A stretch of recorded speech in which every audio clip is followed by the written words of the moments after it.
Morning and welcome back to Good Morning Tobago right here on Tobago Updates as we jump straight ahead into our next conversation. And this morning we're talking to Dr. Kyle Harracksingh, who would be chatting to us this morning about World AIDS Day.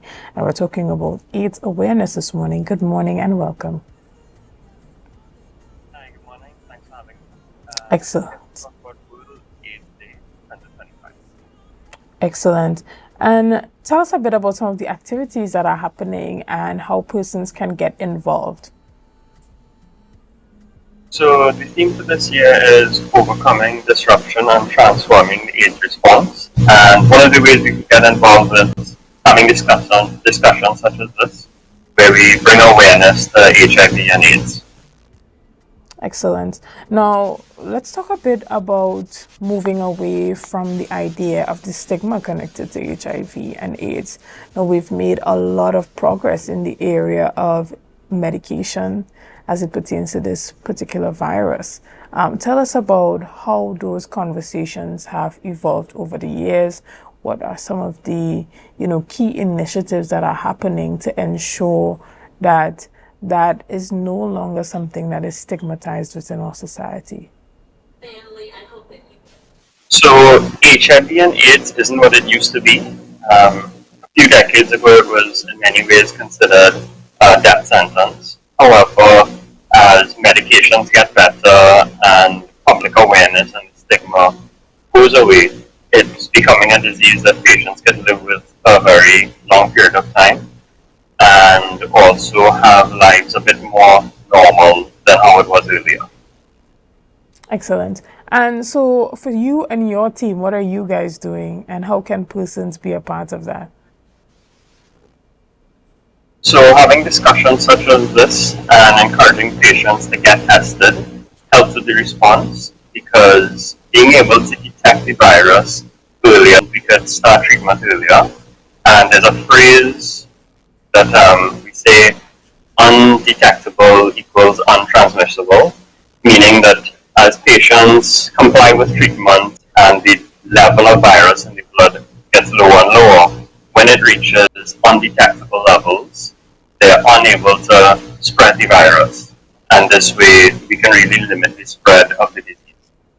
Right. Let's talk a bit about how much this virus or the treatment has evolved over the years. And you talk about undetectable and that persons are now being able to live a relatively normal life, being able to have children, being able to have a spouse, without transferring to another person or to their partner. Tell us a bit about that.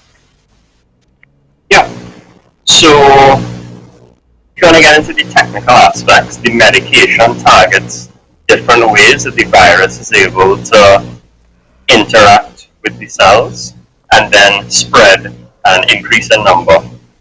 As we attack the virus in these multiple ways, the number of the virus gets lower and lower, to a point where it becomes undetectable, meaning if you do a blood test and check for the virus, you're not able to detect it. Now, if a virus quantity is undetectable, it then means that it's very unlikely to change from person to person. So you end up with situations that are good. Women are able to have pregnancies and their children aren't born positive with the virus, and they're able to have relationships and not spread it to their partner.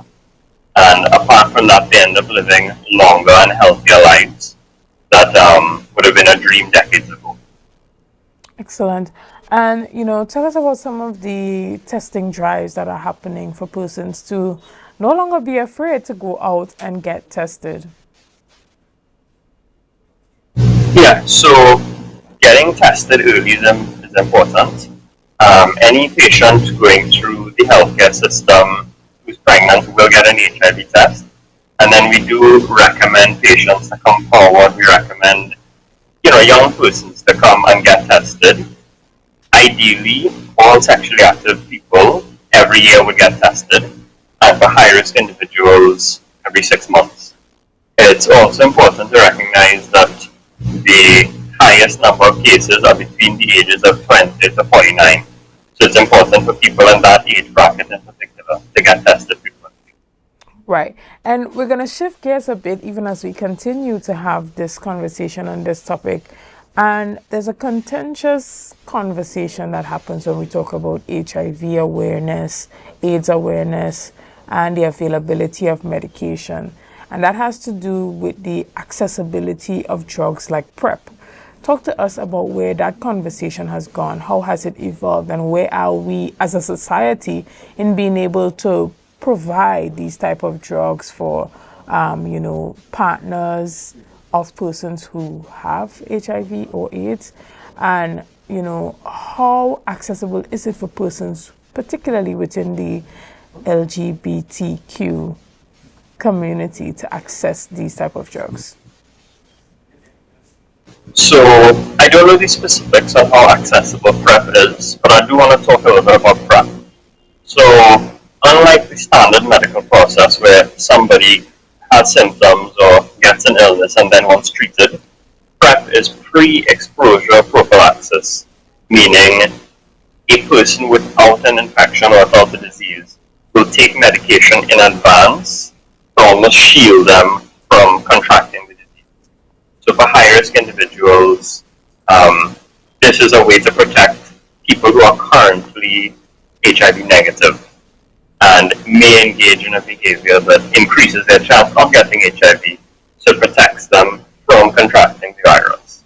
But I'm not too sure specifically on the current resources available of PrEP. Right, but is it available in Trinidad and Tobago within the public healthcare system? And is that a conversation that needs to be had as it pertains to policies relating to drug accessibility? I'm unsure currently of how accessible it is, but as the conversation has had more and more, hopefully the powers that be are able to rectify this. Because it is important to recognize that protecting those from contracting in the first place will help limit the spread. Right. Is it the type of drugs that persons can get privately if they wanted to access it? I'm currently unsure of that. Okay. Well, I know from my experience living in the Netherlands that it is one of those drugs that are highly accessible, particularly to persons who are within those, minority groups like the LGBTQ community are often, accessible through public healthcare or through their insurance companies. And even as we evolve as a society, even as we try our best to become more inclusive or just try to be more understanding to situations, in particular situations where there is a partner who has the virus, and being able to prep the other partner who is HIV negative, or just to be able to function effectively in a relationship long term, when it comes to sexual health and all of that. But we want to thank you so much for coming in and raising a bit of an awareness of what's happening as the celebration for AIDS awareness is happening. Are there any activities that you want to make us aware of that's happening as well? So in terms of activities, I'd like to just comment on increasing public awareness of it. Testing regularly helps with the response. Many patients with HIV don't know that they have it, so it's important to get tested. Like I say, every year once sexually active, and for high-risk individuals, every 3 to 6 months.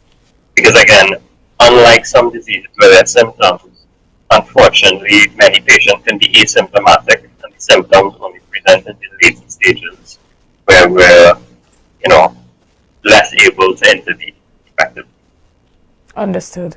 Well, we want to thank you so much for coming in and having that conversation with us this morning. Thank you so much. And all the best with you and your team as you do all the work that you need to do in order to raise awareness. Again, we want to say thank you to you so much, Dr. Harracksingh. Guys, we're going to take a quick break right here and we'll be back right after this. See you soon.